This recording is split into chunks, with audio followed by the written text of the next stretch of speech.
दक्षिण भारत के दुर्ग को भेदने के लिए भाजपा पूरी ताकत के साथ जुटी है। इसी कड़ी में प्रधानमंत्री लगातार वहां का दौरा कर रहे हैं। उन्होंने आज तमिलनाडु के वेल्लोर में एक जनसभा को संबोधित किया। उन्होंने इस दौरान कच्चातीव द्वीप का जिक्र भी किया, जिसे कांग्रेस की सरकार पर श्रीलंका को सौंपने का आरोप है। पीएम ने बताया कि बीते वर्षों में उस द्वीप के पास जाने पर तमिलनाडु के हजारों मछुआरे गिरफ्तार हुए हैं। गिरफ्तारी पर कांग्रेस और डीएमके झूठी हमदर्दी दिखाते हैं, लेकिन ये लोग तमिलनाडु के लोगों को ये सच नहीं बताते कि कच्चातीव द्वीप इन लोगों ने स्वयं श्रीलंका को दे दिया और तमिलनाडु की जनता को अंधेरे में रखा। ये लोग तमिलनाडु के लोगों को ये सच नहीं बताते कि कच्चातीव आइलैंड उन्होंने श्रीलंका को दे दिया और तमिलनाडु की जनता को अंधेरे में रखा था। एनडीए सरकार ऐसे मछुआरों को निरंतर रिहा कराकर वापस ला रही है। इतना ही नहीं, 5 मछुआरों को फांसी की सजा कर दी थी श्रीलंका ने।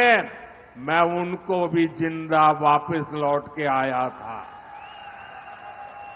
डीएमके कांग्रेस सिर्फ मछुआरों के ही नहीं बल्कि देश के भी गुनहगार है। पीएम ने कहा कि तमिलनाडु के लिए एक विकसित भारत का नेतृत्व करने का समय है, लेकिन डीएमके तमिलनाडु को पुरानी सोच में, पुरानी राजनीति में फंसाकर रखना चाहती है। तमिलनाडु के लिए एक डेवलप भारत का नेतृत्व करने का समय है, लेकिन डीएमके तमिलनाडु को पुरानी सोच में, पुरानी पॉलिटिक्स में फंसाकर रखना चाहती है। पूरी डीएमके एक फैमिली की कंपनी बनकर रह गई है। डीएमके की फैमिली पॉलिटिक्स की वजह से तमिलनाडु के यूथ को आगे बढ़ने का मौका नहीं मिल रहा है। डीएमके से चुनाव लड़ने और डीएमके में आगे बढ़ने के लिए 3 मेन क्राइटेरिया है। 3 मेन क्राइटेरिया है। First, family politics. Second, corruption. Third, anti Tamil culture. आपको बता दें कि भारत सरकार के हस्तक्षेप के बाद तमिलनाडु के 19 मछुआरों को श्रीलंकाई जेल से रिहा कर दिया गया है। सभी मछुआरे श्रीलंका के कोलंबो से एयर इंडिया के जरिए चेन्नई पहुंच चुके हैं। गौरतलब है कि समुद्री सीमा पार करने के आरोप में पिछले महीने 6 मार्च को श्रीलंकाई नौसेना द्वारा गिरफ्तार कर लिया गया था। केंद्र सरकार के हस्तक्षेप के बाद श्रीलंकाई अदालत ने मछुआरों को रिहा करने का फैसला लिया। इससे पहले मछुआरों के परिवारों ने केंद्र और राज्य सरकारों से श्रीलंकाई नौसेना द्वारा गिरफ्तार मछुआरों को रिहा करने के लिए कार्रवाई करने का अनुरोध किया था। और हमारे संवाददाता ऋषि कुमार हमारे साथ जुड़ रहे हैं यहाँ पे। ऋषि, जानना चाहेंगे, जिस तरीके से प्रधानमंत्री ने जिक्र किया है कि लगातार अगर देखा जाए, कांग्रेस की बात की जाए, डीएमके की बात की जाए, तो ये ना सिर्फ अगर तमिलनाडु के जो मछुआरे हैं उनके परिवारों को अभी तक अंधकार में रखा, कच्चातीव द्वीप का जिक्र उन्होंने आज फिर किया कि कैसे जो मछुआरे हैं वो फंस जाते हैं, जानकारी नहीं होती, और एक समय था जब ये द्वीप हमारा ही क्षेत्र था, भारत का अभिन्न हिस्सा था। हाँ बिल्कुल, देखिए जैसे जैसे तमिलनाडु में चुनावों की तारीखें करीब आ रही हैं और भारतीय जनता पार्टी की तरफ से जो मोर्चा प्रधानमंत्री नरेंद्र मोदी ने संभाला हुआ है, उसी कड़ी में आज हमने देखा कि वेल्लोर में उन्होंने सीधे तौर पर विपक्ष पर हमला किया और कच्चातीव द्वीप को उन्होंने एक राष्ट्रीय मुद्दा बताते हुए कहा कि ये तमिलनाडु की जनता ही नहीं बल्कि देश के साथ धोखा किया गया है। और इस पूरे मसले में उन्होंने बताया कि एनडीए सरकार ने किस तरीके से जो तमिल मछुआरे हैं उनके लिए काम किया है, उनको बचाया गया है। और यहाँ तक कि उन्होंने जिक्र किया कि जो 5 मछुआरे थे, तमिल मछुआरे, जिनको की फांसी की सजा दे दी गई थी, उनको भी भारत सरकार ने बचाया और वो वापस आए। तो कुल मिलाकर ये जो पूरे के पूरे तमिलनाडु की सियासत में कच्चातीव का जो मुद्दा है, उन्होंने उसको पूरी तरीके से रेखांकित किया और कहा है कि इसके लिए कांग्रेस और डीएमके दोनों जिम्मेदार हैं।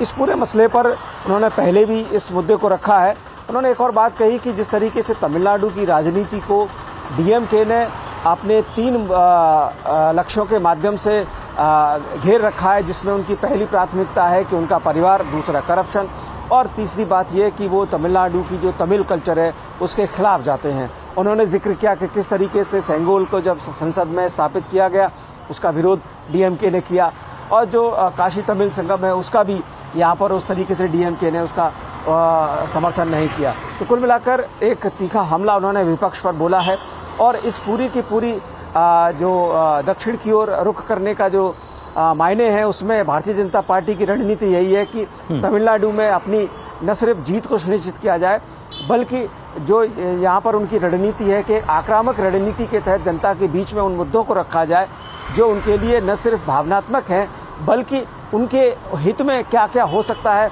वो भी प्रधानमंत्री मोदी जनता के बीच में रख रहे हैं और ये बता रहे हैं कि कैसे जो भारत के जो युवा हैं और तमिलनाडु के युवा हैं वो चाहते हैं कि भारत को विकसित भारत में तब्दील करने में उनकी जो भूमिका है वो आगे हो। उन्होंने इस बात का जिक्र किया कि कैसे तमिलनाडु के जो वैज्ञानिक हैं उन्होंने तमिलनाडु के वैज्ञानिकों ने जो देश का जो नाम रोशन किया है और दुनिया में तमिलनाडु और भारत का नाम रोशन किया है उन चीज़ों को वो चाहते हैं कि और ज़्यादा प्रमुखता से रखा जाए और उसके बढ़ावा दिया जाए। बिल्कुल ऋषि, और इसके साथ साथ जैसे आपने जिक्र किया जो खासतौर से वहाँ के युवा हैं या हम महिलाओं की बात करें, किसानों की बात करें, तो अब तक अगर देखा जाए जो पिछली सरकारें रही हैं कहीं ना कहीं दक्षिण भारत का जो क्षेत्र है उसको रोक कर रखा गया है और अब वर्तमान सरकार जो है पिछले 1 दशक की बात की जाए तो कोशिश की जा रही है कि दक्षिण भारत को जैसे हमारे देश के दूसरे अभिन्न अंग हैं एक जुड़ाव जोन में है वो जुड़ाव आगे आना चाहिए, जो संस्कृति का मिलन है वो होना चाहिए। जो वहाँ की जनता है शायद वो भी अब इस पर अपनी सहमति जता रही है।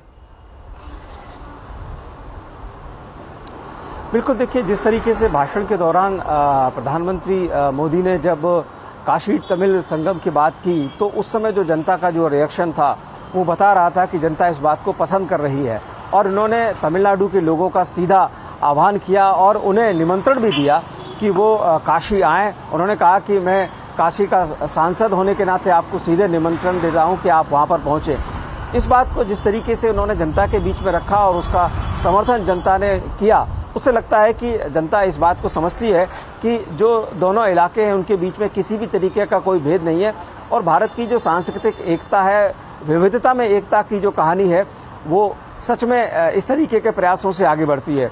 कुल मिलाकर अगर हम कहें कि इस बार के चुनाव में भारतीय जनता पार्टी ने अपने तमाम सहयोगियों के साथ जिसमें कि 9 पार्टियां हैं और इस वेल्लोर की अगर हम बात करें तो वेल्लोर में पीएमके के सांसद भी रहे हैं जो इस समय भारतीय जनता पार्टी के उम्मीदवार हैं एसी षणमुगम और दूसरे वो AIADMK के भी उम्मीदवार रहे हैं। तो कुल मिलाकर उनकी पकड़ है जनता में और इस बार भारतीय जनता पार्टी की जो उम्मीदवारी के तौर पर वो सामने है।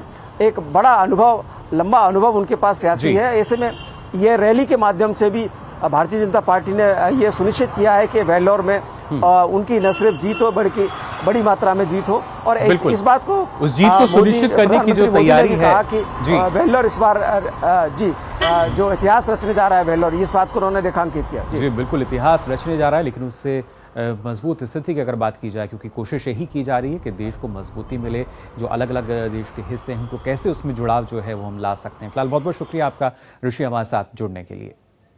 तो हमारे